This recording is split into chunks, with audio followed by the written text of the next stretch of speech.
She thought I was asleep when she confessed to her friends. She said that her ex made her feel things that I never could. I was shocked to hear my girlfriend of 3 years talking to her friends about how much better her ex was.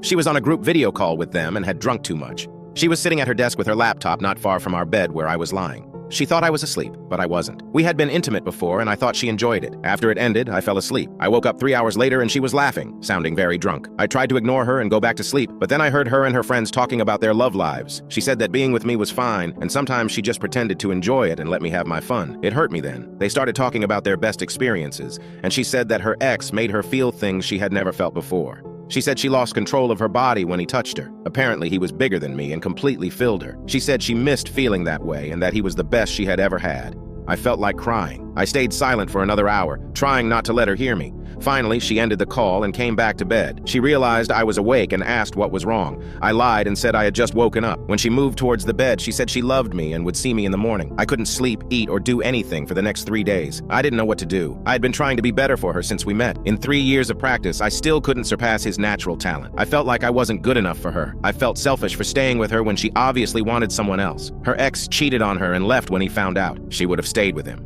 I felt like I was nothing compared to him. We weren't intimate for the next 3 days because I couldn't even bear the idea of trying to please her. I didn't know how to fix this. I loved her so much and had been thinking about proposing to her, but I wasn't sure if I could do it anymore. After the 8th day of avoiding her and rejecting her advances, she asked me, almost crying, what was wrong and why I didn't want her anymore. I wasn't ready to talk about it yet, so I just said I wasn't in the mood. She didn't believe me and asked what she had done wrong. I told her I needed some time alone, and she insisted on knowing why. Now you can check if there is a part 2 by pressing share and more.